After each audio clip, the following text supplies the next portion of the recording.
Hello everyone, welcome back to my YouTube channel. दोस्तों, अगर आप बोर्ड एग्जाम 2027 की तैयारी कर रहे हैं तो आपके लिए वीडियो सबसे ज़्यादा हेल्पफुल रहने वाला है।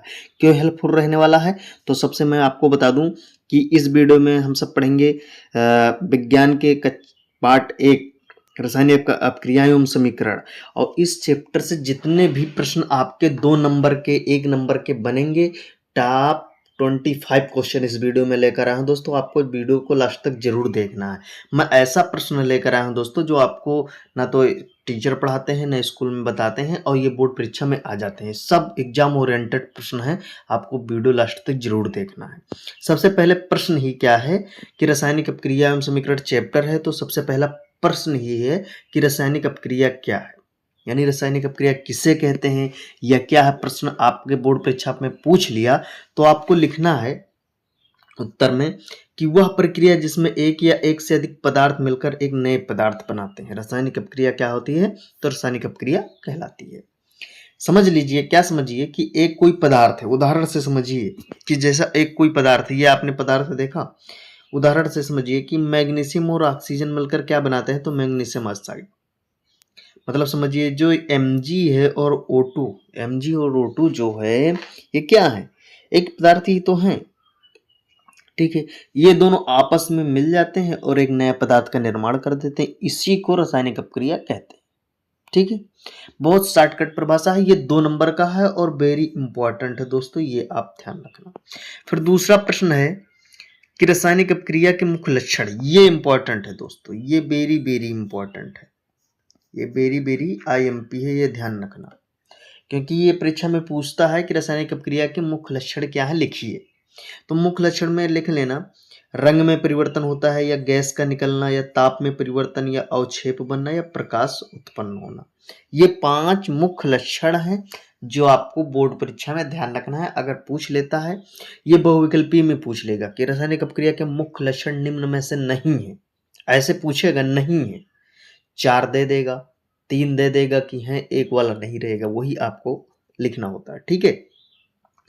जैसे जब हम जिंक को हाइड्रोजन पेरोक्साइड यानी सल्फेट से अपक्रिया कराते हैं तो जिंक सल्फेट बनता है और हाइड्रोजन क्या है? तो निकलती है, यानी गैस निकलती है, ठीक है।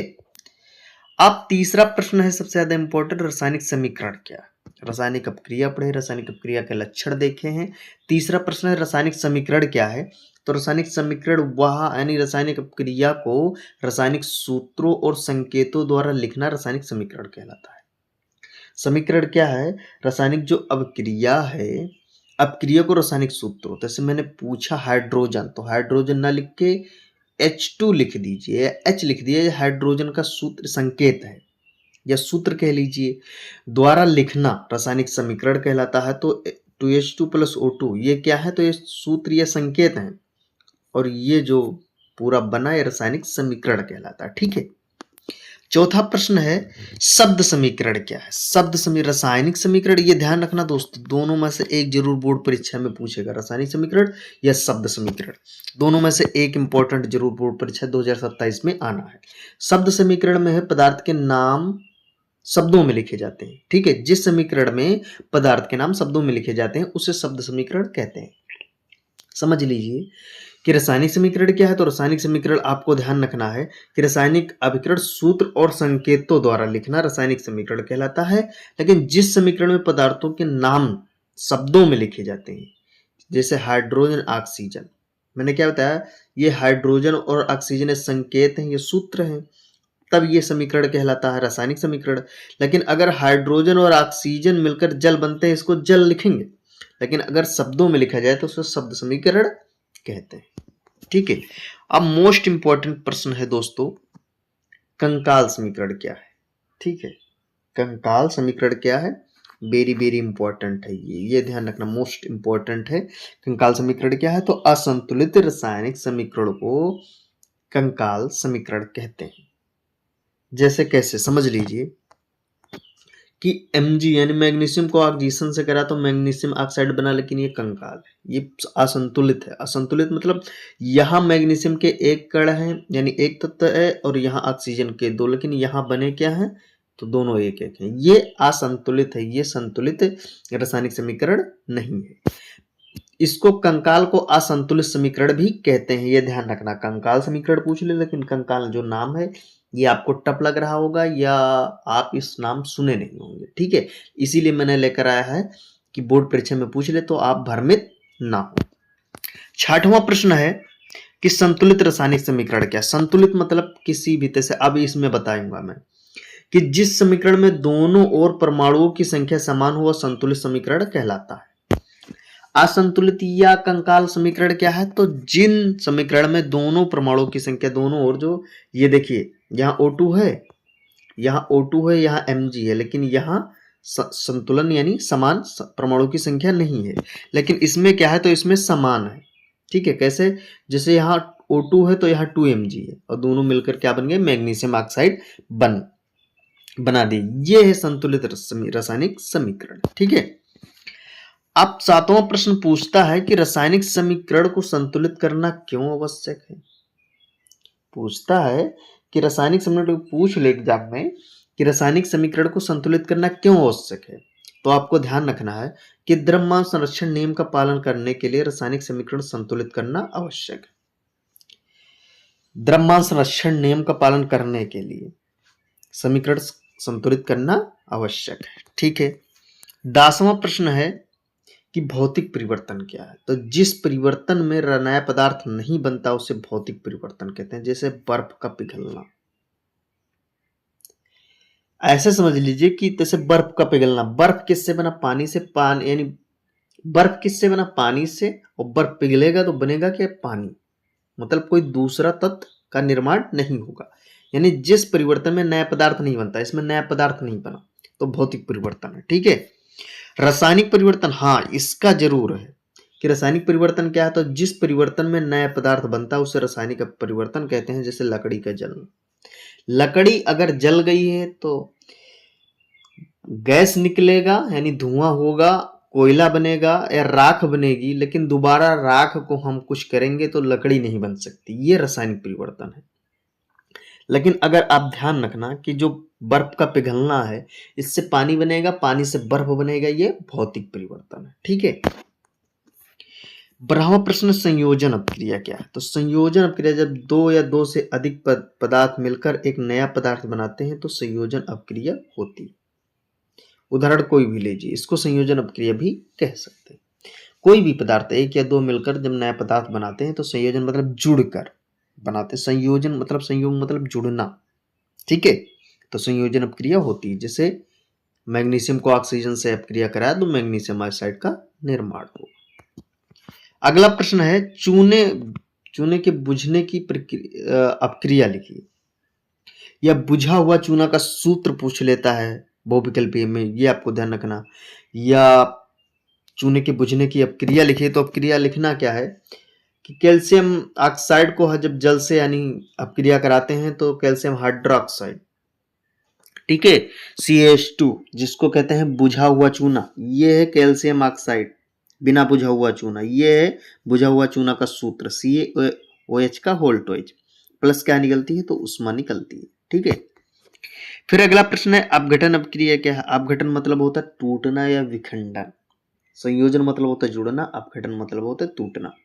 अपघटन अपक्रिया क्या है, तो जब एक यौगिक टूटकर दो या दो से अधिक पदार्थ बनाता है तो अपघटन अपक्रिया कहलाती है। कैसे, जैसे कैल्शियम कार्बोनेट को जब हीट करते हैं, गर्म करते हैं, तो calcium oxide plus carbon dioxide में टूट जाता है। इसको हम क्या कह सकते हैं, अपघटन अपक्रिया, ठीक है। हर एक प्रश्न का दोस्तों उदाहरण लिख के लेकर आया हूं कि आपको बोर्ड परीक्षा कॉपी में आपको लिखने में कोई दिक्कत ना हो, आपको समझने में कोई दिक्कत ना हो। वीडियो कैसी लगी कमेंट जरूर करिएगा, और अगर अच्छी लगी हो, आपके लिए हेल्पफुल हो, तो दोस्तों के साथ शेयर जरूर करिए। ये वीडियो इतना शेयर करिए कि यूपी बोर्ड के हर स्टूडेंट के पास पहुंच जाए, ठीक है। अगला प्रश्न है, ऊष्मीय अपघटन क्या है। ऊष्मीय अपघटन मतलब होता है उष्मा द्वारा होने वाला अपघटन ऊष्मीय अपघटन कहलाता है।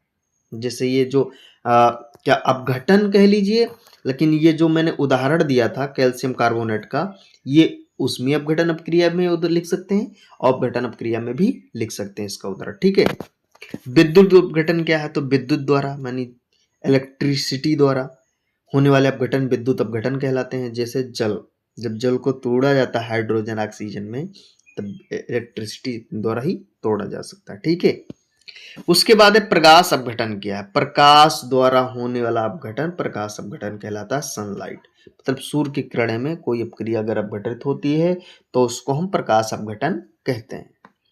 जैसे सिल्वर क्लोराइड, सिल्वर क्लोराइड को प्रकाश की में अपघटन कराते हैं तो यानी सिल्वर और क्लोरीन में टूट जाता है। ठीक है, 18वां प्रश्न है विस्थापन अपक्रिया, मोस्ट इंपॉर्टेंट है ये दोस्तों, मोस्ट इंपॉर्टेंट है, आईएमपी है दोस्तों, ये ध्यान रखना। क्या है? तो विस्थापन अपक्रिया क्या है, इसका परिभाषा देखते हैं। जब एक अधिक क्रियाशील तत्व कम क्रियाशील तत्वों को उसको यौगिक से क्या कर देता है, तो हटा देता है, तो विस्थापन अपक्रिया कहलाती है। समझ लीजिए, जब कोई अधिक क्रियाशील तत्व होता है और कम क्रियाशील तत्वों को उसके स्थान से हटा देता है, यौगिक से, उसके यौगिक से हटा देता है। जैसे जब हम जिंक को कॉपर सल्फेट से अपक्रिया कराते हैं तो जिंक सल्फेट बनता है, कॉपर को हटा देता है। इसमें है क्या कि जिंक अधिक क्रियाशील है और कॉपर कम क्रियाशील है। तो जिंक क्या करता है, तो ऐसा समझ लीजिए कि कोई अमीर व्यक्ति आया और 4 लोग बैठे हुए हैं, तो उसको गरीब जो बैठा उसको हटा के उसको कुर्सी दे दी जाती है। वही चीज है कि अधिक क्रियाशील तत्व आया और इसके साथ में ये था, तो कम क्रियाशील तत्व को तुरंत हटा के उसका स्थान अपना ग्रहण कर लेता है। इसी को विस्थापन अपक्रिया कहते हैं। ठीक है, अगला प्रश्न है लोहे की कॉपर सल्फेट से अपक्रिया लिखिए।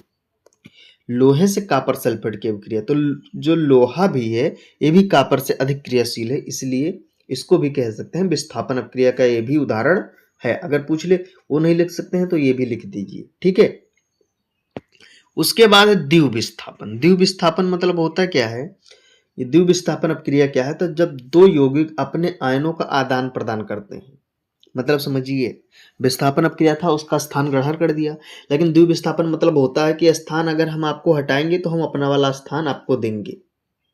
मतलब समझिए कि हम कुर्सी पर बैठे हैं, आप भी बैठे हैं, तो हम आपके कुर्सी पर बैठेंगे तो हमारी जो कुर्सी खाली हुई है उस पर आप बैठना। इसका सीधा सा कहना मतलब ये है कि अगर हम आपका स्थान ग्रहण करेंगे तो अपना स्थान छोड़ेंगे, आप ग्रहण करेंगे। जैसे बेरियम क्लोराइड को जब सोडियम सल्फेट से अपक्रिया कराते हैं तो बेरियम सल्फेट बनता है और सोडियम क्लोराइड बनता है। ठीक है, फिर उसके बाद अगला प्रश्न है अवक्षेपण अपक्रिया। अवक्षेपण मतलब अवक्षेप बनना। ठीक है, जिस अपक्रिया में अघुलनशील पदार्थ बनता है उसे अवक्षेपण अपक्रिया कहते हैं। या ऐसा कह लीजिए, अघुलनशील मतलब जो घुलेगा नहीं, वो नीचे तो ही बैठेगा, अवक्षेप बनेगा। तो ये अपक्रिया आपको ध्यान रखना है कि ये अवक्षेप अपक्रिया है। ऊष्माक्षेपी अपक्रिया मतलब होता है जिस अपक्रिया में ऊष्मा निकलती है उसे ऊष्माक्षेपी अपक्रिया कहते हैं। कैसे? जैसे मीथेन को जब ऑक्सीजन से अपक्रिया कराते हैं, मीथेन को जब ऑक्सीजन से अपक्रिया कराते हैं तो कार्बन डाइऑक्साइड बनता है, प्लस जल बनता है, प्लस ऊष्मा निकलती है, ध्यान रखना। ये हो गया ऊष्माक्षेपी। ऊष्माशोषी मतलब क्या है, ये मोस्ट इंपॉर्टेंट प्रश्न है दोस्तों, इसको हल्के में मत लेना। ये सब मोस्ट इंपॉर्टेंट प्रश्न है जो आपको परीक्षा में, बोर्ड परीक्षा में मिलते हैं। ये पूरे प्रश्न कहीं ना कहीं बोर्ड परीक्षा किसी न किसी वर्ष में आए हुए हैं। ऊष्माशोषी मतलब जिस अपक्रिया में ऊष्मा अवशोषित होती है, जिसमें यानी कोई भी अपक्रिया अगर कर रही है तो उसमें ऊष्मा की आवश्यकता होती है, उसको ऊष्माशोषी अपक्रिया कहते हैं। ठीक है, जैसे हुआ कि प्रकाश संश्लेषक द्वारा जब कार्बन को जल से अपक्रिया कराते हैं तभी इतना इसका निर्माण होता है। ठीक है, फिर ऑक्सीकरण अपक्रिया क्या है? ऑक्सीकरण अपक्रिया क्या है? तो ऑक्सीकरण का समझिए, ऑक्सीजन का जुड़ना, हाइड्रोजन का हटना ऑक्सीकरण अपक्रिया कहलाता है। यानी ऑक्सीकरण क्या, अगर पूछ ले तो ऑक्सीकरण है ऑक्सीजन का जुड़ना, हाइड्रोजन का हटना ऑक्सीकरण है कहलाता है। जैसे कार्बन को हम कॉपर को जब ऑक्सीजन से अपक्रिया कराएंगे तो कॉपर ऑक्साइड बनेगा। ठीक है, और सबसे लास्ट प्रश्न है अपचयन क्या है? क्या है? तो अपचयन क्या है? अपचयन समझ लेते हैं, ऑक्सीजन का हटना हाइड्रोजन का जुड़ना अपचयन है। ऑक्सीकरण में ध्यान रखना उल्टा होता, ऑक्सीकरण में ऑक्सीजन का जुटना, हाइड्रोजन का हटना ऑक्सीकरण है। अपचयन में ऑक्सीजन का हटना, हाइड्रोजन का जुड़ना अपचयन है। ठीक है, सबसे मोस्ट इंपॉर्टेंट है सबसे लास्ट वाला दोस्तों, कौन सा, तो ये ध्यान रखना, कौन सा है, रेडॉक्स अपक्रिया, ये मोस्ट इंपॉर्टेंट है। क्या है, तो मोस्ट आईएमपी है, ध्यान रखना, ये परीक्षा में बार बार पूछता है कि रेडॉक्स अपक्रिया क्या है। तो जिस अपक्रिया में ऑक्सीजन और हाइड्रोजन, यानी जिस अपक्रिया में ऑक्सीकरण और अपचयन दोनों साथ साथ होते हैं, रेडॉक्स अपक्रिया कहलाती है। जैसे जिंक का जब कॉपर ऑक्साइड से अपक्रिया कराएंगे तो जिंक का जो क्या होगा, तो ऑक्सीजन से अपक्रिया कर लेगा और क्या होगा, कॉपर बाहर कर देगा।